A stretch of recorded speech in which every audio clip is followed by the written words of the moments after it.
Bonjour, bienvenue sur Scope TV.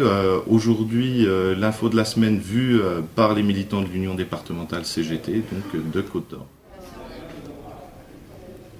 On a un gouvernement qui n'entend pas, qui est dans la surdité, dans l'autisme, qui impose. C'est quand même Sarkozy qui tient la plume de cette loi. Il veut marquer ce quinquennat de cette loi. La démocratie à géométrie variable en fonction de son origine, c'est gravissime.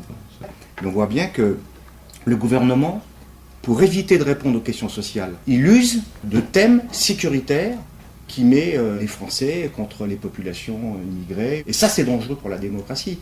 Mais quand un gouvernement n'a plus que ça veut dire qu'il est aux abois.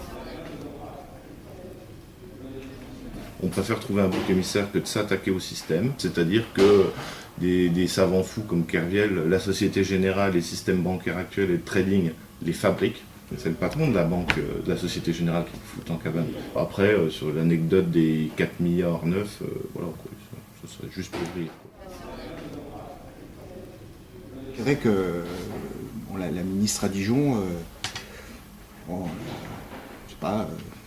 Non, mais au-delà du fait que ça lui fait réviser sa géographie avec nos impôts, qu'elle se balade, moi ça ne fait ni chaud ni froid. C'est Les bien. Côtes-d'Or avaient certainement d'autres préoccupations, notamment les retraites, ce qui se passe en ce moment pour notre avenir, que Ramayane, honnêtement...